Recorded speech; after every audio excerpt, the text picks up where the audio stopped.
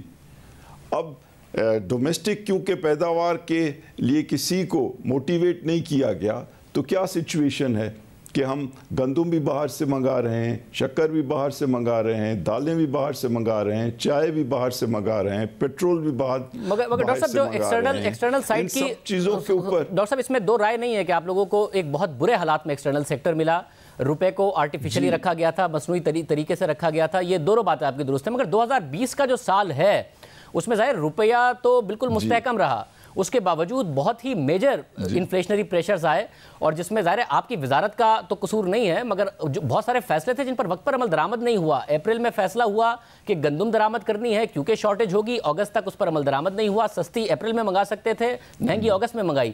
فروری میں فیصلہ ہوا کہ چینی درآمد کرنی ہے, مگر اس کو بھی جا کے دیر سے منگایا. LNG سستی مل رہی تھی, اسے بھی بہت زیادہ مہنگی کر کے دیر سے منگایا, جس کی وجہ سے کرنٹ اکاؤنٹ پر بھی زیادہ فرق آیا اور ملک میں بھی قیمتیں بڑھیں.